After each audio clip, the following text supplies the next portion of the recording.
Telugu one ప్రేక్షకులకు నమస్తే. నిన్న ఈరోజు విజయవాడలో జరుగుతున్న సంఘటనలు, మావోయిస్టులు అరెస్టులు, ఎన్కౌంటర్లు, ఈ నేపథ్యంలో మొత్తం ఈ రాష్ట్రంలో లేదా ఈ మూడు రాష్ట్రాల్లో కలిపి టోటల్గా ఈ మావోయిస్ట్ యాక్టివిటీ అనేది అంతరించిపోతుందా? కేంద్ర ప్రభుత్వం అనుకున్నట్టు కగార్ ఆపరేషన్లు క్లైమాక్స్కి వచ్చాయా?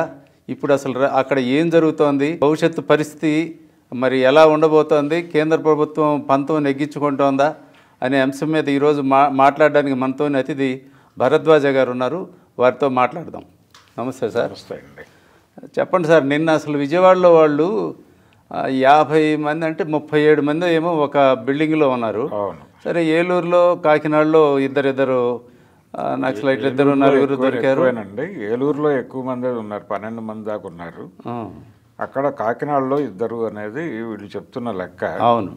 అయితే దాదాపుగా వీళ్ళందరూ ట్రైబల్ బ్యాక్గ్రౌండ్ నుంచి వచ్చిన వాళ్ళే, ఛత్తీస్గఢ్ ఈ ప్రాంతం నుంచి వచ్చిన వాళ్ళే అని చెప్తున్నారు. అంత లేడీస్ కూడా ఎక్కువ ఉన్నారండి నేను విజయవాడలోను, అలాగే ఏలూరులో ఆ ఇంట్లో నుంచి బయటకు వచ్చిన వాళ్ళలో కూడా ఆడపిల్లలే ఎక్కువ మంది ఉన్నారు. అక్కడ దాదాపు ఇక్కడ 12 మంది ఆడపిల్లలే ఉన్నారు విజయవాడ ఇన్సిడెంట్లో. అయితే వీళ్ళందరూ నిజానికి ఛత్తీస్గఢ్ ఏరియాలో జల్లెడ పట్టి గాలింపులు జరుగుతున్నాయి, అలాగే ఏరువేత కూడా జరుగుతోంది. వరుసగా ఎన్కౌంటర్లు జరుగుతూనే ఉన్నాయి అక్కడ.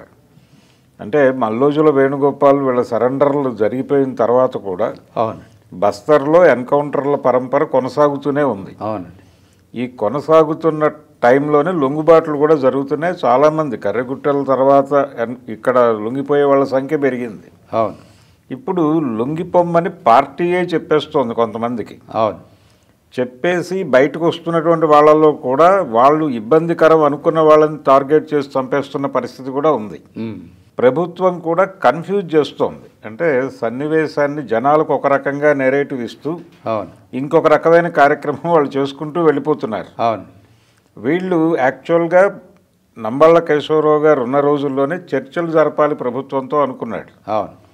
అంటే చర్చలు జరపడానికి ప్రభుత్వం అనుమతించలేదు. కనీసంగా వీళ్ళ మాటలని ఎక్నాలెడ్జ్ కూడా చేయలేదు. ఒక్క బండి సంజయ్ మాత్రమే మాటలు లేవు అని మాత్రం చెప్పాడు ఆయన. అంతకుమించి అధికారికంగా ప్రభుత్వం నుంచి ఏ రకమైన స్పందన లేదు. కాబట్టి ప్రభుత్వం స్థిర నిశ్చయంతో ఉంది. మీరు లొంగిపోండి, లేదంటే చంపేస్తాం. ఎన్కౌంటర్ అని చెప్తున్నారు. ఎన్కౌంటర్ చేస్తామని ఈరోజు లడ్డా గారు కూడా అన్నాడు ఆ మాట. మీరు లొంగిపోండి, మీ ముందున్నటువంటి ఆప్షన్స్ 2, లొంగిపోవటము లేదంటే గనక చనిపోవటమే. అంటే నిన్న విజయవాడ వాళ్ళు వచ్చిన వాళ్ళు ఏదైనా లొంగిపోవటానికి వచ్చారా, ఏదైనా టార్గెట్ కోసం వచ్చారా? అంటే 2 జరిగే అవకాశాలు ఉన్నాయండి. వాళ్ళు అక్కడ ఉండలేని పరిస్థితుల్లో కొంత క్యాడర్ని బయటికి పంపించేసి మీరు ఎక్కడైనా ఉండండి షెల్టర్ తీసుకుని అని పంపించి ఉండొచ్చు. అలా పంపించే సందర్భాలు ఉంటాయి. అలా వచ్చిన వాళ్ళు అయి ఉండొచ్చు. అలా ఉంటున్న సందర్భంలో అంటే ఆటోనగర్లో ఛత్తీస్గఢ్ వాళ్ళు కొంతమంది పనిచేస్తున్నారు, అంటే జనరల్ వర్కర్లుగా ఉన్నారు. వాళ్ళని ఆధారం చేసుకుని అక్కడ ఇల్లు సంపాదించుకుని ఉంటున్నారు అనేది ఒక నెరేటివ్ బయటకు వచ్చింది. ఏలూరులో అయితే వాళ్ళు ఇల్లు తీసుకున్నారు. కాబట్టి ఈ 2 ప్రాంతాలు ఎక్కువ, కాకినాడలో 2. కాబట్టి వీళ్ళందరూ అక్కడి నుంచి అక్కడ ఉండలేని పరిస్థితుల్లో అడవి నుంచి బయటకు వచ్చి ఇక్కడ ఉంటున్నట్టుగా ఒక అభిప్రాయం కలిగించారు. కానీ నా అనుమానం ఏంటంటే హిడ్మా ఎన్కౌంటర్ జరిగింది నిన్న. ఎక్కడ జరిగింది? అసలు ఏమాత్రము కదలికలు లేనటువంటి ప్రాంతం. ఏఓబి వాళ్ళు వేకేట్ చేసి వెళ్ళిపోయారు. వేకేట్ చేసి వెళ్ళిపోయినటువంటి రంపచోడవరం ఏరియాలో ఎన్కౌంటర్ జరిగింది నిన్న. కాబట్టి నా డౌట్ ఏంటంటే వీళ్ళని ఛత్తీస్గఢ్లోనే లిఫ్ట్ చేసి పట్టుకొచ్చి ఇక్కడ చంపేసి, అంటే ఎన్డీఏ గవర్నమెంటే ఉంది ఇక్కడ కూడా, ఏపీలో కూడా. కాబట్టి వాళ్ళకు వచ్చిన ప్రత్యేకమైన ఇబ్బంది లేదు. తెలంగాణలో కొంత సరెండర్ తరహా పద్ధతులు ఇక్కడ ప్రభుత్వం కొంచెం భిన్నంగా వ్యవహరిస్తున్నటువంటి పరిస్థితి కనిపిస్తోంది. అంటే ఇప్పుడు ఈ ఆపరేషన్స్ అన్ని సెంట్రల్ ఫోర్సెస్ ఆధ్వర్యంలో జరుగుతున్నాయా? అవునండి, పోలీస్ స్టేట్కి సంబంధం లేదండి. స్టేట్కి లింక్ చేస్తున్నారు తప్ప నిజానికి నిన్న విజయవాడలో జరిగినటువంటి దాడి సందర్భంగా మొదట మీడియాలో వచ్చినటువంటి వార్తలు కూడా భద్రతా బలగాల వలయంలో అనే పదం వాడారు. అంటే భద్రతా దళాలు అనే పదం పోలీసులకు వాడం కదా మనం మామూలుగా. అవును, సైన్యమే జరుపుతోంది. ఇది నేరుగా మావోయిస్టు పార్టీతో సైన్యం యుద్ధం చేస్తోంది కేంద్ర ప్రభుత్వ నాయకత్వంలో. ఓకే. అంటే మనం బస్తర్లో జరుగుతోంది కూడా యుద్ధమే. గతంలో పోలీస్ కూంబింగ్లు అవి ఉండేవి. అవును. ఇప్పుడు పోలీసులు దీనిలో ఇంటర్ఫేర్ అవ్వటం అనేది తగ్గింది. ఓకే. నేరుగా భద్రతా దళాలే, సరిహద్దు భద్రతా దళాలని అడవుల్లో దింపి అక్కడి నుంచి ఆపరేషన్ నడుస్తోంది. వీళ్ళ వెపన్స్ చాలా హై రేంజ్ వెపన్స్ ఉంటాయి. వీళ్ళ దగ్గర టెక్నాలజీ ఉంది. రెండోది, ఇప్పుడున్న టెక్నాలజీలో ఎవరు ఎక్కడున్నారు అనేది కనిపెట్టడం పెద్ద కష్టమేం కాదు. అవును. ఎవరు కూడా దాక్కోవటము, అజ్ఞాతంలో ఉండటము కూడా సాధ్యమయ్యే పని కాదు. కాబట్టి ఎవరైనా ట్రాకబుల్లే, ఎవరైనా ట్రేసబుల్లే, ఎవరినైనా పట్టుకోవచ్చు. ఎవరెక్కడున్నారో కనిపెట్టడం పెద్ద కష్టం కాదు. గతంలో లాగా డ్రోన్లు వాడుతున్నారు వాళ్ళు. ఓకే. ఓకే. కాబట్టి డ్రోన్ కెమెరాలు ఇలా రకరకాల పద్ధతుల్లో అసలు ఆ టెరైన్ మీద పట్టుంది వాళ్ళకి. అంటే ఒకప్పుడు సమ్మర్లో ఆకులన్నీ ఎండిపోయి రాలిపోయి అడవుల్లో కొంచెం పలచబడ్డప్పుడు వీళ్ళని ఎక్కువగా క్యాచ్ చేసే అవకాశం ఉంటుంది. మిగతా సీజన్లో కష్టం అని చెప్పేవారు. సమ్మర్ అనేది గడ్డు కాలం అప్పుడు పాత రోజుల్లో. అవునండి. ఇప్పుడు సమ్మరే కాదండి, ఏ టైంలోనైనా ఎవరినైనా ట్రాక్ చేయొచ్చు. టోటల్ శాటిలైట్ ద్వారా ఆపరేషన్ జరుగుతోంది, నిఘా జరుగుతోంది. ఈ పరిస్థితులు వచ్చేసిన తర్వాత అది మాత్రమే కాదు, ఇన్ఫార్మర్ నెట్వర్క్ చాలా బిగ్ రేంజ్లో ఉంది. అంటే చాలా అడవిలో ఉన్నటువంటి గూడాల్లోనూ రకరకాల మనుషుల్ని ట్రాప్ చేసి వాళ్ళ వ్యసనాలు కనిపెట్టి అక్కడ డబ్బులు జల్లి వాళ్ళని వశపరుచుకుని వాళ్ళ నుంచి ఇన్ఫర్మేషన్ కొనుగోలు చేయటం అనే నెట్వర్క్ ఒకటి చాలా బలంగా ఏర్పడిపోయి ఉంది. అంటే సామాన్యులకు ఉండే ఒక డౌట్ ఏంటంటే, ఇప్పుడు వీళ్ళు వచ్చారు, మావోయిస్టులు షెల్టర్ తీసుకున్నారు. అయితే అసలు అడవుల్లో కూడా వీళ్ళు ఆ విలేజెస్లో ఉన్నప్పుడు ఎవరు స్థానిక ఆదివాసీ, ఎవరు మావోయిస్టు పార్టీ వాడు కార్యకర్త, లేకపోతే సానుభూతి పరుడా, లేకపోతే సహాయకుడా, ఎవరు ఏమిటి అనే డిస్క్రిప్షను పోలీసులు ఎట్లా ఐడెంటిఫై చేస్తారు? ఇప్పుడు నిన్న వచ్చిన వాళ్ళలో సహాయకులు కూడా ఎవరైనా ఉండొచ్చు కదా. అసలు అంటే వీళ్ళందరికీ ఏమైనా బ్యాడ్జీలు వేసుకొని తిరగరు కదా పార్టీ వాళ్ళు. ఉండదండి, ఇన్ఫర్మేషన్ ఎలా ఉంటుంది అంటే వీళ్ళు ఆ గూడెంలో ఉన్నప్పుడు వీళ్ళు కూడా వాళ్ళ బట్టలే కట్టుకుని అలాగే ఉంటారు. కానీ ఆ లోకల్ వాళ్ళకి తెలుసు ఎవరేంటి అనేది. అవును. కాబట్టి వీళ్ళ ద్వారా సమాచారం బయటకు వెళ్తోంది. ఓకే. ఇన్ఫార్మర్ నెట్వర్క్ అనేది చాలా బలంగా ఏర్పాటు చేసుకున్నారు. ఓకే. ఒకవైపు అడవుల మీదేమో శాటిలైట్ నిఘా నడుస్తోంది. శాటిలైట్ నిఘా నడవటమే కాదు, అసలు మనుషులు లేకుండా ఆ వెపన్ ఆపరేట్ చేసేంత టెక్నాలజీ ఉంది మన దగ్గర. అవును. మానవరహిత యుద్ధ విమానాలు వాడుతున్నటువంటి సందర్భంలో మనం ఉన్నాం. అవును. కాబట్టి ఇప్పుడు అడవుల్లో రహస్యంగా ఉండి యుద్ధం చేయటం సాధ్యమా అనేది ఒక గొడవ. అవును. అయినప్పటికీ వీళ్ళు అక్కడ ఆయుధాలు పట్టుకుని ఉన్నారు. అడవులు ఖాళీ చేయించేటువంటి ప్రోగ్రాం సెంట్రల్ గవర్నమెంట్ తీసుకుంది. అవును. తీసుకున్న తర్వాత దాన్ని వ్యతిరేకించి పోరాడటం అనేది సాధ్యం కావటం లేదు అని వాళ్ళు ఫీల్ అయ్యే కేశవరావు గారు చర్చల ప్రతిపాదన చేశాడు. అవును. చర్చలు లేవు, మేము స్ట్రైట్గా నిర్మూలనే ప్రోగ్రాం అని చెప్పారు. ఆయన మార్చి 2026 మార్చి నెలాఖరులోపు టోటల్గా మావోయిజాన్ని నిర్మూలిస్తామని ప్రకటించున్నారు. ఇప్పుడు సరెండర్ కావాలంటే జనరల్గా ఏం ప్రొసీజర్ ఉంటుందండి? ఎట్లా నక్సల్స్ ఎవరిని అప్రోచ్ అవుతారు? అంటే ఇప్పుడు కొత్తగా ఈరోజు మల్లోజుల వేణుగోపాలరావు గారు ఒక వీడియో రిలీజ్ చేశాడండి. రిలీజ్ చేసి లొంగిపోవడం తప్ప మార్గం లేదు, అడవిలో ఉండలేని పరిస్థితి ఉంది, సరెండర్ అవదలుచుకున్న వాళ్ళు నా నెంబర్కి సంప్రదించండి, నేను ఆ ఏర్పాటు చేస్తానని చెప్పి ఒక కాల్ సెంటర్ తరహా ప్రకటన ఒకటి ఇచ్చాడు ఆయన. అవును, ఫస్ట్ టైం బహుశా. ఇంతకు ముందు కూడా మాట్లాడాడు ఆయన. ఆయన సరెండర్ అయిన తర్వాత మీడియా ముందుకు వచ్చి ఈ మాట చెప్పాడు. ఆయనే కాదు, ఆసన్న కూడా చెప్పాడు. ఓకే. ఆయన సరెండర్ అయ్యేటప్పుడు చాలా ఓపెన్గా తన ఫోన్ నెంబర్ ఇచ్చి బయటకు రాదలుచుకున్న వాళ్ళు ఎవరైనా సరే మమ్మల్ని సంప్రదించవచ్చు అని ప్రకటించాడు ఆయన. ఓకే. ఓకే. అప్పటి నుంచి ఈ ప్రోగ్రాం నడుస్తోంది. నిన్న ఎన్కౌంటర్లో చనిపోయినటువంటి హిడ్మా కూడా లొంగిపోయే ప్రయత్నంలో భాగంగానే ఒక జర్నలిస్టుని కాంటాక్ట్ అవుతూ ఉండగా లేఖ రాశాడు.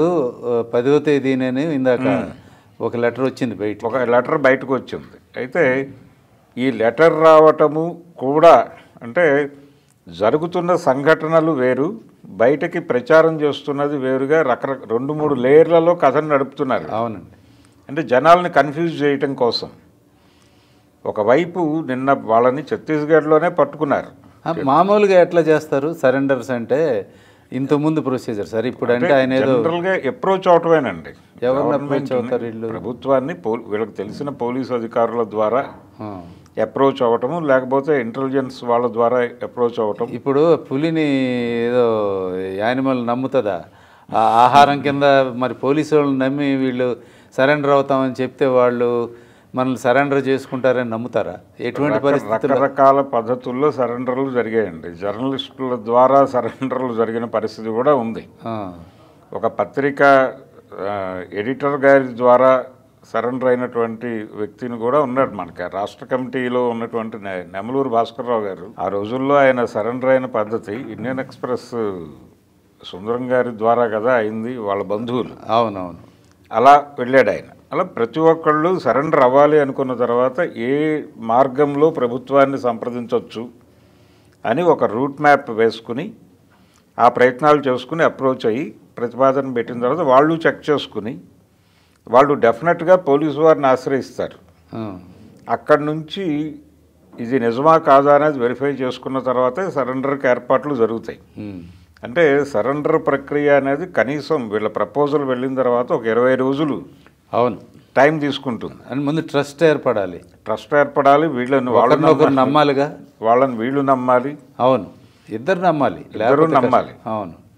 ఇలా ఈయన కూడా సరెండర్ అవ్వాలి అనేటువంటి ప్రతిపాదనతో ఒక జర్నలిస్టు ద్వారా సరెండర్ అవ్వటం కోసం ఒక లెటర్ రాశాడు అనేది బయటకు వచ్చినట్టు ఇప్పుడు చెప్తున్నటువంటి వార్త. కానీ ఆయన్ని ఎన్కౌంటర్ చేశారు. ఎన్కౌంటర్ చేయటానికి ముందే ఈ విషయం చెప్పుండేవాడు నిజంగా అది అయి ఉంటాయి. ఎందుకంటే వాళ్ళ కస్టడీలో ఉన్నాడు ఈయన, 2 రోజులు పైన ఉన్నాడు అక్కడ అరెస్ట్ అయిన తర్వాత. ఆయన, నారాయణరావు అనే ఇంకొక వ్యక్తి, అలాగే ఆయన సహచరి ముగ్గురు, రాజక్క, వీళ్ళు ముగ్గురు దొరికారు. అవును. వాళ్ళతో పాటు ఇంకొక అతన్ని కలిపి పట్టుకొచ్చి ఇక్కడ ఎన్కౌంటర్ చేశారు. ఎన్కౌంటర్ అని చెప్తున్నారు కానీ అది సీరియస్ ఎన్కౌంటర్ అనేది డౌటే. అవును.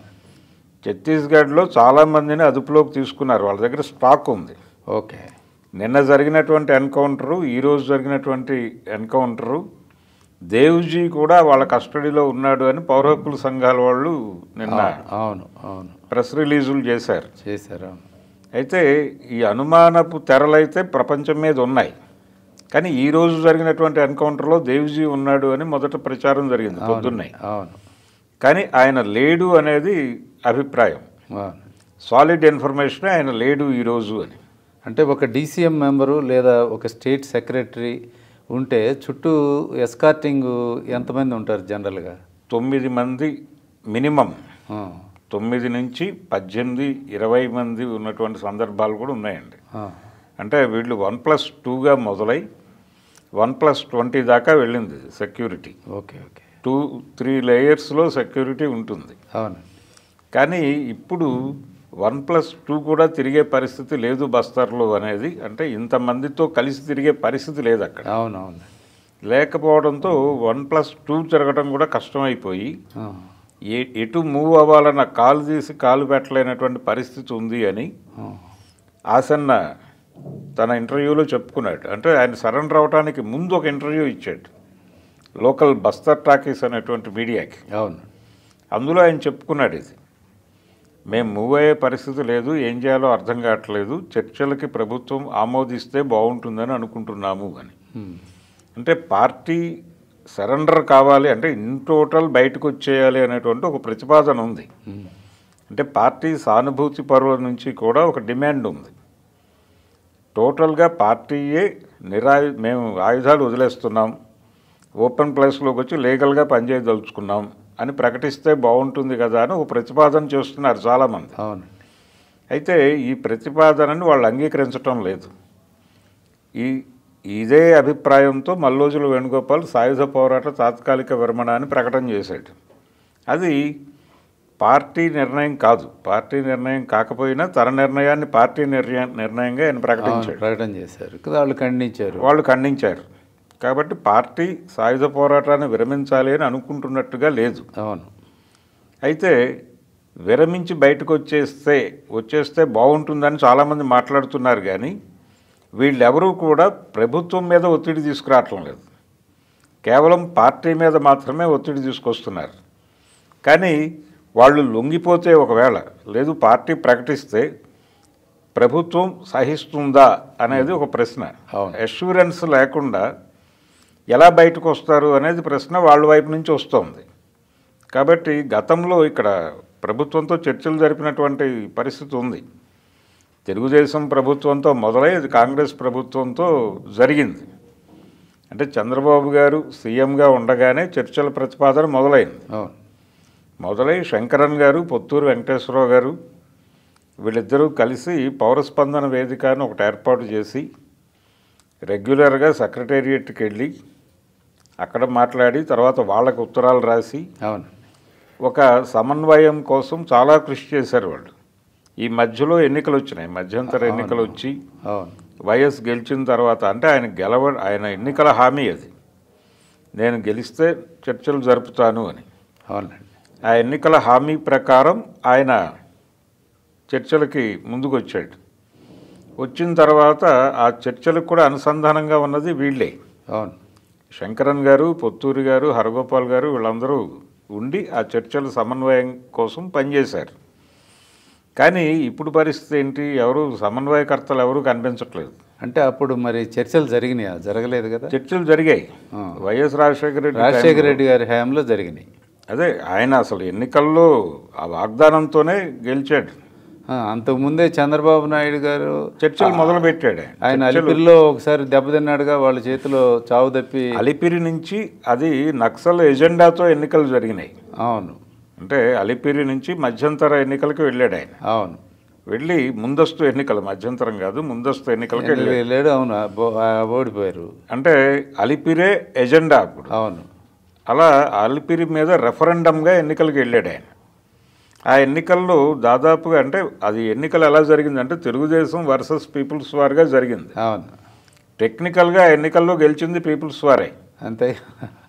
వైఎస్ రాజశేఖర రెడ్డి అంటే వాళ్ళు ఎన్నికల బహిష్కరణని, ఎన్నికల్లో వాళ్ళు వెనక నుంచి వాళ్ళ ఆశీర్వాదం ఉంది వైఎస్ గెలుపులో. అంటే ఇప్పుడు వైఎస్కి అప్పుడు మావోయిస్టులకి ఒప్పందం జరిగింది. పరుల ఓట్లన్నీ కూడా ప్రో కాంగ్రెస్ పడ్డాయి. ఓకే, పడటం వల్లనే ఆ గెలుపు సాధ్యమైంది. Okay okay. కాబట్టి ఆ రెఫరెండంలో వాస్తవంగా గెలిచింది వీళ్ళే. ఇప్పుడు నిన్న కూడా రూమర్స్ వచ్చినాయి, అది ఎంతవరకు కరెక్ట్. ఫస్ట్ పోలీసులు చెప్పేది ఏంటంటే వీళ్ళంతా ఏదో ఒక పెద్ద నాయకుడిని హతమార్చడానికి వీళ్ళు కుట్రతో ఒక ప్లాన్తో వచ్చారు అంటే ఇక దాని మీద నెక్స్ట్ లెవెల్కి వెళ్ళిపోయేది. చంద్రబాబు నాయుడు మీద అటాక్ వచ్చారు, దీని వెనక వైసీపీ వాళ్ళ హస్తం ఉంది, ఇక అక్కడ దాకా వెళ్ళిపోతా ఉన్నాయి ఇప్పుడు స్పెక్యులేషన్. అదేం కాదండి, అంటే వీళ్ళు ఒకటి షెల్టర్ కోసం వచ్చి ఉండొచ్చు ఒకటి, రెండోది ఇంకొక అవకాశం ఉంది.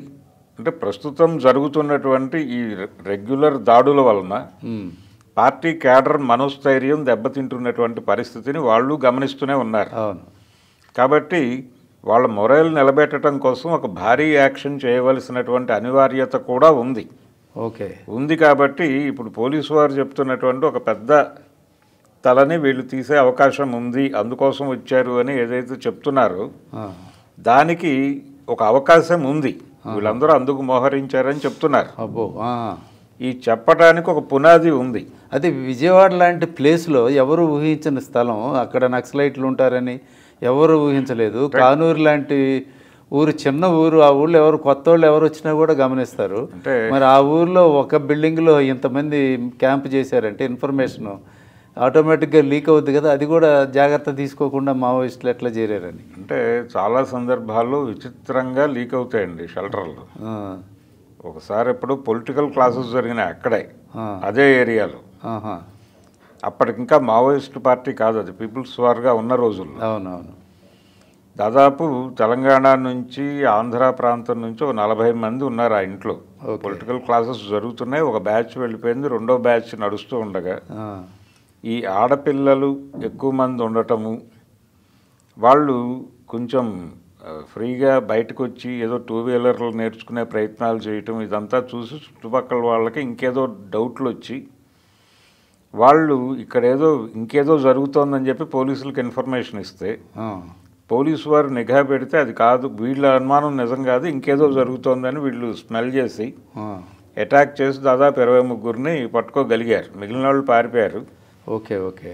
కాబట్టి ఇలా రకరకాలుగా లీక్ అవుతుంది. ఇది ఓకే. లీక్ కాకుండా చూసుకోవటంలో వాళ్ళు ఫెయిల్ అయిన సందర్భంలోనే ఈ ఇన్ఫర్మేషన్ బయటకు వెళ్తుంది. ఇక్కడ నిన్న జరిగినటువంటి వీటన్నిటికీ కూడా ఒక డైరీ దొరికింది. ఆ డైరీ నుంచి వచ్చినటువంటి ఇన్ఫర్మేషన్ హిడ్మా ఎన్కౌంటర్ నుంచి సేకరించిన సమాచారంతోనే ఈ దాడులు జరిగినాయి అని చెప్తున్నారు. అవును. అయితే నాకేమనిపిస్తోందంటే వీళ్ళ ఈ మొత్తం దాడులు, ఈ ఎన్కౌంటర్ అనేది పునాది. నిన్న జరిగినటువంటి ఎన్కౌంటరు, ఈరోజు జరిగినటువంటి ఎన్కౌంటరు, ఈ రెండు వాస్తవాలు. ఈ మధ్యలో జరిగినటువంటి అరెస్టులన్నీ కూడా వీళ్ళ కల్పన కూడా కావచ్చు. ఓకే. అంటే వీళ్ళ దగ్గర ఆల్రెడీ ఆదివాసీలు చాలామంది సరెండర్ అయినటువంటి వాళ్ళు ఉన్నారు అక్కడ. ఓకే. ఛత్తీస్గఢ్ వాళ్ళనే తీసుకొచ్చి ఇళ్లల్లో పెట్టి, అంటే ఏపీకి షిఫ్ట్ అయింది మొత్తం సీన్ అనే వాతావరణం క్రియేట్ చేస్తూ ఈ ఎన్కౌంటర్లను జస్టిఫై చేయటం అనే ప్రోగ్రాం కూడా ఈ ఇళ్ల వెనకాల, ఈ షెల్టర్ల వెనకాల నడిచి ఉండొచ్చు అనేది ఒక సందేహం.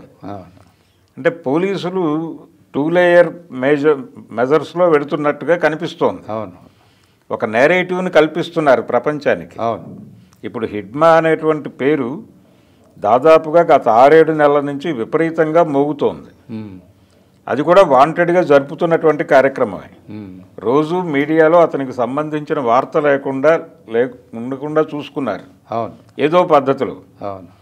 జనాల్లో అతను రకరకాల దుర్మార్గాలు చేశాడని, రకరకాల మందిని చంపేశాడని, 73 మంది చనిపోయినటువంటి ఒక ఇన్సిడెంట్లో ఒక అంబుష్కి అతనే సూత్రధారి అని, ఇలా రకరకాల కథనాలు ప్రపంచం ముందు ప్రచారం చేసేసిన తర్వాత, ఈ విస్పరింగ్ క్యాంపెయిన్ కంప్లీట్ అయిన తర్వాత, అతన్ని ఇక్కడ నిన్న జరిగినటువంటి ఎన్కౌంటర్లో అయిపోయిన తర్వాత ప్రపంచం అంతా కూడా ఊపిరి పీల్చుకునేటువంటి ఒక పరిస్థితిని వీళ్ళే క్రియేట్ చేసి, అంటే సింపతి అనేది లేకుండా, అదే 30వ తేదీ లోపలే హిడ్మా అనేవాడిని అంతమొందించాలని పైనుంచి ఆదేశాలు వచ్చినాయని ఇవన్నీ మీడియాలో వస్తున్న కథనాలు రకరకాలుగా జరిగిందండి. వాళ్ళ మదర్తో ఛత్తీస్గఢ్ సీఎం, హోమ్ మినిస్టర్ ఇద్దరూ వెళ్ళి ఆ ఊరికి వెళ్ళి ఆవిడతో మాట్లాడి, వాళ్ళ ఇంటికి వెళ్ళి సుక్మా జిల్లాలో ఆ పూర్తి గ్రామంలో ఆవిడ దగ్గరికి వెళ్ళి కూర్చుని ఆవిడతో మాట్లాడి ఆవిడతో ఒక విజ్ఞప్తి చేయించారు, లొంగిపోమ్మని. ఇంత జరిగిన తర్వాత నిజానికి ఆ రోజునే ఆయన వచ్చుంటే అయిపోయి ఉండేది. అదే గ్రామంలో సరెండర్ ప్రోగ్రాం నిర్వహించడం కోసమే ప్రయత్నం చేశారు. అవును. ఆయన ఇప్పుడు ఎవరో జర్నలిస్టు ద్వారా సరెండర్ అవ్వాలనుకుంటున్నాడు అనేది ఒక బయటకి ఊరికనే ఒక వార్త, ఒక కన్ఫ్యూజన్ కోసం క్రియేట్ చేసిన వార్తే తప్ప దానిలో వాస్తవం ఉండుంటే ఈయన 2 రోజుల పైన వాళ్ళ కస్టడీలో ఉన్నాడు. ఈ కస్టడీలో ఉండగానే ఆ టాక్స్ జరిగి ఉండేవి. చాలా సందర్భాల్లో అరెస్ట్ చేసిన తర్వాత వాళ్ళు మొదట అడిగే ప్రశ్న ఇదే, లొంగిపోతావా లేకపోతే ఏదైనా నిర్ణయం తీసుకోమంటావా అని అడుగుతారు. అడిగిన తర్వాత లొంగిపోతాను అంటే నేరుగా అధికారుల ముందు కూర్చోబెడతారు. అదేదో నడుస్తుంది ప్రొసీజర్. అదేలేండి. అది లేని పక్షంలో ఈ నిర్ణయం అమలు జరుగుతుంది. ప్లాన్ ఏ, ప్లాన్ బి పెట్టుకునే ఏ అరెస్ట్ అయినా జరుగుతుంది. ఇక దొరికిపోయాక లొంగిపోతాను అనగా 2వ ఆప్షన్ ఏముంటుంది? అంటే ఆయన ముందుకు అసలు ఈ ప్రతిపాదన వెళ్ళిందా అనేది కూడా డౌటే. అదే కదా. అంటే చాలా సందర్భాల్లో ఇప్పుడు పార్టీయే లొంగిపోమ్మని బయటకు పంపిస్తున్న వాళ్ళని కూడా వీళ్ళు టార్గెట్ చేసి చంపేస్తున్నారు అనే ఒక అభిప్రాయం పార్టీ సింపథైజర్స్ నుంచి బయటకు వస్తోంది. అవును. ఈరోజు జరిగిన ఇన్సిడెంట్ నుంచి. ఇప్పుడు గత 2 రోజుల క్రితం ఛత్తీస్గఢ్లో ఒక ఎన్కౌంటర్ జరిగింది. అవును. ఆ ఎన్కౌంటర్లో చనిపోయిన వాళ్ళలో చాలామందిని వాళ్లే వెళ్ళిపోమని చెప్తే బయటకు వచ్చేస్తూ ఉండగా పట్టుకుని కాల్చేశారు. అవునవును. అంటే ఈ లొంగిపోతామని చెప్పేవాళ్ళు వ్యూహాత్మకంగా బయటకు వస్తున్నారు అనే సందేహం ఉన్నప్పుడు ఇలాంటివి జరుగుతాయి. అంటే అక్కడ పని చేయలేని పరిస్థితి ఉన్నప్పుడు తమని తాము కాపాడుకుని రేపు పొద్దున మళ్ళీ పార్టీని రివైవ్ చేయటం అనే ప్రోగ్రాంలో వీళ్ళు యాక్టివ్గా ఉండే అవకాశం ఉంది. అంటే వీళ్ళు సీరియస్గా లొంగిపోతున్నట్టుగా వీళ్ళు ఫీల్ అవ్వని సందర్భంలో అవును వాళ్ళ ట్రాక్ రికార్డును బట్టి వీళ్ళకు ఒక అంచనా ఉంటుంది. ఈ అంచనా మేరకు చంపేయటం కూడా జరుగుతోంది అనేది మొన్న జరిగినటువంటి ఎన్కౌంటర్ నుంచి బయటకు వస్తున్నటువంటి వార్తలు. అంటే ఆ మధ్యకాలంలో ఇప్పుడు వీళ్ళు లొంగిపోయారు కదా పెద్ద నాయకులు, ఆ టైంలోనే పార్టీలో రెండు భిన్న స్వరాలు అంటే పాలసీల్లో స్ట్రగుల్ అది వైరుధ్యం వచ్చిందా? వాళ్ళు లొంగిపోవాలని ఒకళ్ళు, లేదు యుద్ధం చేయాలి, మేము ఎవరిని లొంగమని అంటలేదని, ఆ గ్యాప్ వల్లనే ఈ లాస్ ఎక్కువ జరుగుతుందా? అంటే గ్యాప్ అంటే కొంతమంది మల్లోజులు వేణుగోపాల్కి ఈ రోజున మొదలైంది కాదండి, అది 2017 నుంచి అభిప్రాయంతో ఉన్నాడు ఆయన. ఆయన ఇంతకుముందు పార్టీ ముందు ఒక డాక్యుమెంట్ కూడా పెట్టున్నాడు. ఓకే, అంటే మనం సాయుధ పోరాటం విరమించి బయటికి వెళ్ళిపోవడం బెటరు, అంటే మామూలు మిగిలిన కమ్యూనిస్ట్ పార్టీలు ఎలా పనిచేస్తున్నాయో అలాగే లీగలైజ్ అయిపోదాం, లీగల్గా పనిచేద్దాం అనే ప్రతిపాదనతో ఆయన పార్టీ ముందు ఒక డాక్యుమెంట్ పెట్టాడు. వేణుగోపాల్ గారు ఈ డాక్యుమెంట్ పెట్టినప్పుడు కేశవరావు గారు ఉన్నాడు, ఆయన ఉండగానే పెట్టాడు. ఇలాంటి ప్రతిపాదనలు చాలా వచ్చిన తర్వాత వీళ్ళందరినీ కూర్చోబెట్టుకుని అది కాదు అని చెప్పి, మనకి బ్రీతింగ్ స్పేస్ అవసరమే మీరు అన్నట్టు, కానీ ఆ బ్రీతింగ్ స్పేస్ కోసం మనం ఈ ప్రోగ్రాం కాకుండా ముందు అసలు ప్రభుత్వం ఏమనుకుంటోందో ఒకసారి మాట్లాడే ప్రయత్నం చేద్దాం. కేంద్ర ప్రభుత్వం కానీ ఏదైనా రాష్ట్ర ప్రభుత్వం కానీ ఛత్తీస్గఢ్ ప్రభుత్వంతో చర్చల ప్రతిపాదన చేసి ప్రయత్నం చేద్దాం అని ఛత్తీస్గఢ్ ప్రభుత్వంతో వాళ్ళు మొదట చర్చల ప్రతిపాదన పెట్టారు. నిజానికి ఛత్తీస్గఢ్ ప్రభుత్వం వీళ్ళు ప్రతిపాదన పెట్టడానికి ఒక 3 ఏళ్ల ముందు తను స్వయంగా చర్చలకు ఆహ్వానించింది. అప్పుడు వీళ్ళు స్పందించలేదు. వీళ్ళు చర్చల ప్రతిపాదన పెట్టినప్పుడు వాళ్ళు స్పందించలేదు. అలా బెడిసికొట్టింది అది అయిపోయిన తర్వాత వాళ్ళు చర్చలకే సిద్ధం కానప్పుడు మనం ఆయుధాలు దింపేసి వెళ్ళిపోయి ఇప్పుడు వాళ్ళేం నమ్మే పరిస్థితి ఉండదు. అంటే టోటల్గా మావోయిస్ట్ పార్టీ రద్దు అనేది వాళ్ళు డిమాండ్ చేసే అవకాశం ఉంది. కాబట్టి ప్రజల్ని వదిలేసి మనం వెళ్ళిపోవటంగా మారుతుంది ఇది. అందుకని అలా వద్దు, మనం పోరాటం చేద్దాం, సాయుధంగా చేస్తామా ఇంకోలా చేస్తామా అనేది ప్రపంచానికి చెప్పాల్సిన అవసరం లేదు.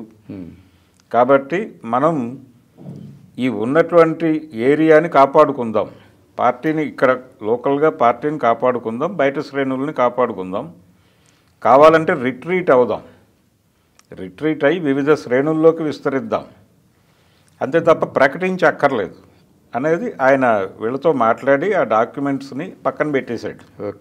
ఆయన తర్వాత సుధాకర్ వాళ్ళిద్దరిది వెంటనే జరిగినాయి 2 ఇన్సిడెంట్లు. ఈ జరిగిన తర్వాత ఒక వాతావరణం ఏర్పడింది ఆ టైంలో. ఈ వాతావరణంలో వీళ్ళిద్దరూ తమ క్యాడర్తో బయటకు వచ్చేసారు. ఇప్పుడు బయటకు వచ్చిన తర్వాత వాళ్ళతో పాటు బయటకు వచ్చిన వాళ్ళలో ఒక 20 మంది మాత్రమే మైదాన ప్రాంతం వాళ్ళు ఉన్నారు. మిగిలిన వాళ్ళందరూ ఆదివాసీలే. వాళ్ళు లొంగిపోయిన తర్వాత కూడా తిరిగి అడవికే వెళ్ళాలి. అడవికి వెళ్ళిన తర్వాత ఆదివాసీల జీవితం రోజువారీ ఆయుధమే. వాళ్ళు అడవిలోకి వెళ్ళాలంటే ఏదో ఒక ఆయుధం పట్టుకుని పోవాలి. తుపాకీ లేకపోవచ్చు కానీ గొడ్డలు పట్టుకుని వెళ్ళక తప్పని పరిస్థితి ఉంటుంది ఆత్మరక్షణ కోసం. అందుకని వాళ్ళ ఆయుధాలు పట్టుకుని అడవిలోకి వెళ్ళిపోయారు తిరిగి. వీళ్ళు మాత్రం మైదానాల్లో ఉన్నారు, పోలీసు కస్టడీలో ఉన్నారు ఇప్పుడు ఇద్దరు. వేణుగోపాల్ గారు అక్కడే ఉన్నారు. అక్కడే ఉండి ఈరోజు వీడియో చేశాడు ఆయన.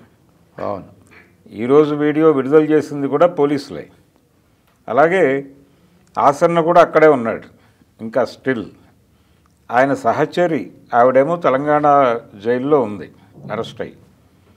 ఈ పరిస్థితుల్లో అంటే వాంటెడ్గా వాళ్ళతో మాట్లాడిస్తున్నారు. ఒక కన్ఫ్యూజన్ క్రియేట్ చేయటం అనే ప్రోగ్రాం ఒకటి నడుస్తోంది. కేంద్ర ప్రభుత్వం చాలా స్పష్టంగా చెప్పిన మాట ప్రకారం నిర్మూలన అనేటువంటి కార్యక్రమంలో వెళ్ళిపోతుంది. వీళ్ళు పార్టీని సెటరైట్ చేసుకోవటానికి చేస్తున్న ప్రయత్నాలు ఇప్పుడు జరుగుతున్న పద్ధతిలో అయితే కష్టమే. వీళ్ళు ఆయన చెప్పినట్లుగా రిట్రీట్ అయ్యి వివిధ శ్రేణుల్లోకి విస్తరించి ఇంకొక వెల్లువ క్రియేట్ చేయాలి అని మాట్లాడేవాడు ఆయన. ఆ వెల్లువ క్రియేట్ చేయటం సాధ్యమవుతుందా లేదా అనేది ఇప్పుడు సింపథైజర్లలో ఉన్న గొడవ. సింపథైజర్లు కూడా 2 శిబిరాలుగా చీలిపోయి చర్చల్లోకి వెళ్ళిపోయారు ఇప్పుడు. ఒక సెక్షన్ ఇమ్మీడియట్గా సాయుధ పోరాట విరమణ ప్రకటించేసి బయటకు వచ్చేయాలి అని, ఇంకో సెక్షన్ అక్కర్లేదు అని. ఇలా ఈ గందరగోళం కూడా వాంటెడ్గా వాళ్ళు క్రియేట్ చేసింది. కేంద్ర ప్రభుత్వం ఈ కన్ఫ్యూజన్లో వీళ్ళని పెట్టి వాళ్ళు చేయాల్సిన పని వాళ్ళు చేసుకుంటూ వెళ్ళిపోతున్నారు. ఇది ప్రస్తుతం నడుస్తున్నటువంటి కండిషన్ అండి. ఉద్యమం తీవ్రమైన సంక్షోభంలో ఉన్నమాట వాస్తవం. అంటే అడవులు కానీ ఏదైనా కానీ వాళ్ళ కంట్రోల్లో ఉన్నాయి. ఇప్పుడు ఈ సరెండర్ అయిన వాళ్ళందరికీ వాళ్ళ మీద రివార్డ్ అమౌంట్ లేదో ఇచ్చారు, వాళ్ళకి ఇచ్చారు, ఓకే. ఇప్పుడు వాళ్ళ మీద ఇక కేసులు ఏం పెట్టమని కూడా అష్యూరెన్స్ ఉంటుందా? ఆల్రెడీ ఉన్న కేసులకి వీళ్ళు కోర్టులకు అటెండ్ కావాలా? అంటే కేసులు ఎత్తేసుకుంటామంటే ప్రభుత్వం పెట్టినటువంటి కేసులు తీసేసుకుంటుందండి. అంటే వ్యక్తులని వాళ్ళు గనక చంపుంటే ఆ కేసులు నడుస్తాయి. అదే కదా. అంటే ఇప్పుడు ఎవరైనా ఒక భూస్వామిని చంపేస్తున్న కేసులో వీళ్ళ పేరు ఉందనుకోండి, అది కోర్టులో నడిచినప్పుడు వీళ్ళు వాయిదాలకు హాజరు కావాల్సే ఉంటుంది. ఓకే. అలా కాకుండా ప్రభుత్వ ఆస్తుల ధ్వంసము ఇలాంటి కేసులు ప్రభుత్వం పెట్టినటువంటి కేసులు మాత్రమే రద్దవుతాయి. Okay okay. ప్రైవేటు గొడవల తాలూకా కేసులు వీళ్ళు ఇన్ఫ్లుయెన్స్ చేయటం అనేది చట్టం అంగీకరించదు. ఇప్పుడు అల్టిమేట్గా ఏంటండి, కగార్ ఆపరేషన్ దెబ్బకి మరి ఇక్కడతో ఇక ఈ మావోయిస్టు పార్టీ అంటే ఇది పోతుంది అని అనుకోనక్కర్లేదండి. ఉద్యమం పోతుంది అని అనుకోనక్కర్లేదు. ప్రజలలో వ్యతిరేకత ఉన్నంతకాలం ఏదో పద్ధతిలో ఇది మళ్ళీ రివైవ్ అవుతుంది. శ్రీకాకుళ ఉద్యమాన్ని అణిచేసినప్పుడు జలగం వెంగళరావు గారు కూడా ఇలాంటి ప్రకటన ఇచ్చాడు. ఓకే ఓకే, అయిపోయింది, నేను ఆంధ్రప్రదేశ్లో టోటల్గా ముగించేశాను అని మాట్లాడాడు. అప్పుడు స్టేట్ గవర్నమెంట్ ఇష్యూగా ఉండేది. అవును, ఈ నక్సలైట్ వ్యవహారం స్టేట్ గవర్నమెంట్ ఇష్యూగా 90 వరకు అలాగే ఉంది. అవును. మనకి లిబరలైజ్డ్ ఎకానమీ మొదలైన తర్వాత అది సెంట్రల్ గవర్నమెంట్ ప్రోగ్రామ్గా మారింది. అవును. అంటే వీళ్ళు కార్పొరేట్లని ఫెసిలిటేట్ చేసే ఏజెన్సీలుగా ప్రభుత్వాలు మారిన తర్వాత ఆ అష్యూరెన్స్లో భాగంగా ఉద్యమాలు, నిరసన గొడవలు ఇవేమీ లేకుండా ఒక వాతావరణం క్రియేట్ చేయడం కూడా తమ బాధ్యతగా ప్రభుత్వాలు వాగ్దానం చేసున్నాయి. అందుకని ఈ ఉద్యమకారుల్ని వీళ్ళ మీద నిఘా పెరిగింది, వీళ్ళని కంట్రోల్ చేయటం అనే కార్యక్రమం గతంలో కంటే కేంద్రీకరించి మొదలైంది. ఆ పరిస్థితి మొదలైనప్పుడే వ్యూహం మార్చుకుని వీళ్ళు ఇంకేదైనా నిర్ణయాలు తీసుకుంటే బాగుండేది. కానీ పరిస్థితి ఇలా ఉంటుంది అని అంచనాలు కట్టారు, కానీ ఆ మేరకు ఆచరణ జరగలేదు. దాంతో ఇప్పుడు అంతిమ ఫలితాలు వస్తున్నాయి. ఇప్పుడు చివరి యుద్ధం అని, కగారంటే అదే అంతిమ యుద్ధం అని ప్రకటించారు. కాబట్టి ఇప్పటికైనా వాళ్ళు అంటే వ్యూహం మార్చుకోవాల్సిన అవసరం అయితే ఉంది ఖచ్చితంగా. ఓకే ఓకే, ఎలా వెళ్ళాలి, ఎలా రిట్రీట్ అవ్వాలి అనే దానికి సంబంధించి ఒక ప్రోగ్రామ్ సెటరేట్ చేసుకునే అందుకోసమే కేంద్ర కమిటీ కనీసంగా కలవటం కోసం ఈ చర్చలు అనే ప్రతిపాదన చేశాడు ఆయన, కేశవరావు గారు. Okay okay. గవర్నమెంట్కి తెలుసు చర్చల పేరుతో వీళ్ళు మనతో సంప్రదింపులు జరుపుతూ వీళ్ళు మళ్ళీ కలిసి ఒక కొత్త నిర్ణయం తీసుకుంటారు, ఆ వెసులుబాటు ఇవ్వకూడదు అనే ఉద్దేశంతోనే చర్చల ప్రతిపాదన మీద స్పందించకుండా సైలెంట్గా ఉంది. ఓకే. కాబట్టి ఎవరి వ్యూహాల్లో వాళ్ళు ఉన్నారండి, ఎవరి వ్యూహాల్లో వాళ్ళు ఉన్నారు. కానీ ఇది ఈ చంపేయటం ద్వారా పని అయిపోతుంది అనుకునేది కష్టమే. ఓకే. ఇది ఇంకేదో పద్ధతిలో మొదలవుతుంది మళ్ళీ. అంటే అన్రెస్ట్ ఉన్నంతకాలం ఏదో పద్ధతిలో ఈ సిద్ధాంతం రివైవ్ అవుతూనే ఉంటుంది. ఇది కాకుండా అంటే చాలామంది మాట్లాడినట్టే ఇది అంటే శాంతి భద్రతల సమస్యగా చూస్తున్నారు ఇప్పటికీ. ఓకే అండి. ఇది శాంతి భద్రతల సమస్య కంటే కూడా సామాజిక సమస్యగా చూసి ఇటువైపు అట్రాక్ట్ అయ్యే వాళ్ళని లేకుండా చేయగలిగితే కొంతమేరకు అది తగ్గే అవకాశం ఉంది. కానీ ప్లెయిన్ ఏరియాలో కూడా చాలా అన్రెస్ట్ పెరుగుతోంది ఇప్పుడు ఎక్కడండి, ఒకప్పుడు ఆర్ఈసీ నుంచి, ఓయూ నుంచి, ఇట్లా యూనివర్సిటీల నుంచి పెద్ద పెద్ద చదువులు చదువుకున్న వాళ్ళే డైరెక్ట్గా ఉద్యమంలోకి వెళ్ళిపోయారు. అవును. ఆ తర్వాత ఆ సెక్షన్ తగ్గిపోయారు, వాళ్ళంతా సీనియర్స్ అయిపోయారు. లోకల్ రిక్రూట్మెంట్ తోటి లోకల్ పీపుల్, స్టూడెంట్ మూమెంట్ నుంచి రిక్రూట్మెంట్లు 95 తర్వాత అయిపోయినాయండి. అవును, అన్ని పార్టీల్లోనూ తగ్గినాయి. అవును. అంటే స్టూడెంట్స్ మూమెంట్స్తో ఉండటం లేదు. 95కు ముందు ఉండేవాళ్ళు. అవును. 95 తర్వాత కెరియర్ ఓరియంటేషన్ పెరిగింది. అంటే ఇప్పుడు ఈ కెరీర్ మారింది. ఇప్పుడు ఈ సాఫ్ట్వేర్లు వచ్చాక ఒక మావోయిజమే కాదు, ఏయిజం బతకట్లా. ఇప్పుడు మొత్తం జనాల థింకింగే నెలకి ఎన్ని లక్షలు సంపాదిస్తావు. ఏ పార్టీకి కూడా సెకండరీ లీడర్షిప్ లేకపోవడానికి కారణం స్టూడెంట్ మూమెంట్ లేకపోవటమే. అవును. మొత్తం విద్యార్థి సంఘాలు, అన్ని పార్టీల తాలూకా విద్యార్థి సంఘాలు మూతపడిన పరిస్థితి. అవును. ఏఐఎస్ఎఫ్ ఎస్ఎఫ్ఐలతో సహా. మరి ఈ నేపథ్యంలో మరి ఈ పార్టీ మాత్రం ఏమి మనుగడ సాగుతుంది? అందులోనూ ఓపెన్గా ఉండే కమ్యూనిస్ట్ పార్టీలకే ఇప్పుడు చాలా చాలా బలం వీక్ అయిపోయినాయి. మరి ప్రభావము లేదండి. అవును. అయితే జనాల ప్రయారిటీస్ మారిపోయినాయి. అంటే కన్జ్యూమరిస్టిక్ సొసైటీ వచ్చిన తర్వాత అవసరాలు పెరిగినాయి, సంపాదనలు కూడా పెరిగినాయి. అవును. ఇప్పుడు అంటే గతంలో లాగా ఆకలి రాజ్యం లేదు. ఆకలి రాజ్యం అంటే ఒకప్పుడు చేస్తానన్నా పని దొరికేది కాదు. ఇప్పుడు చెయ్యాలి అని సిన్సియారిటీ ఉంటే ఏదో ఒక పని దొరుకుతుంది. కానీ సోషల్ కాజ్ ఫైట్ చేసేవాళ్ళు తగ్గిపోయారుగా. పని దొరుకుతోంది, భోజనం దొరుకుతోంది. అవును, భోజనం దొరుకుతాం అనేది జరుగుతోంది. అవును. కానీ సఫిషియెంట్గా డబ్బులు రావడం లేదు. అవును. ఇతర సమస్యలు పెరుగుతున్నాయి. అవును. సైకలాజికల్ డిజార్డర్స్ ఇవన్నీ పెరుగుతున్నాయి సమాజంలో. గందరగోళం ఉంది. కానీ ఎక్కడ అడ్రస్ చేయాలో అక్కడ అడ్రస్ చేయడంలో వీళ్ళు ఫెయిల్యూర్ కూడా ఉంది. కాబట్టి వీళ్ళు తము ఎక్కడ కాన్సన్ట్రేట్ చేయాలో ఆ ఏరియాలో కాన్సన్ట్రేట్ చేయడానికి ఏ పద్ధతులు అనుసరించాలో దాని గురించి ఆలోచించుకోవాల్సిన పరిస్థితి ఉంది. దాన్ని ఆలోచించుకోకపోవడం వలన, విస్తరించకపోవడం వలన కార్నర్ అయిపోయారు. ఈ కార్నర్ అయిపోవడంతో ఇప్పుడు వీళ్ళకి కూడా ముగించడం తేలికైపోతుంది. ఒక టెర్రరైజ్ చేసి గందరగోళపరిచి ముగించేస్తున్నాం అనే వాతావరణాన్ని అయితే ప్రభుత్వం క్రియేట్ చేసేస్తోంది. ఆ మేరకు కార్పొరేట్లకు కూడా కాన్ఫిడెన్స్ నింపుతున్నారు వీళ్ళు. అడవులు నెమ్మదిగా ఈ మధ్య వేణుగోపాల్కి కూడా ఒక ఆఫర్ ఇచ్చారు కదా వాళ్ళు, మైనింగ్ ఆపరేషన్ నుంచి ఒక కంపెనీ వారు. అంటే టెరాయిన్ మీద పట్టుంటుంది మీరు వస్తే అన్నట్టుగా ఒక ఆఫర్ ఇచ్చారు. కాబట్టి ఈ మైనింగు, అడవుల్లో ఉన్నటువంటి సంపద వీటన్నిటిని వెలికి తీయటము ఈ కార్యక్రమాలు జరుగుతాయి. అయితే ఈ అభివృద్ధి కార్యక్రమాల్లో వాళ్ళ భాగస్వామ్యం ఏమిటి అనే దాని మీద ఒక డైలాగులోకి వెళ్ళే ప్రయత్నమైనా జరగాలి. నేటివ్ పీపుల్కి దక్కేది ఏమిటి అనే దాని మీద ఒక లీగల్ ఫైట్కి ఏదైనా ప్రోగ్రామ్ సెట్ చేసుకోగలిగితే కొంతమేరకు మళ్ళీ బతికేటువంటి అవకాశం ఉంటుంది. ఓకే సార్, చాలా బాగా చెప్పారు. Thank you very much. నమస్తే.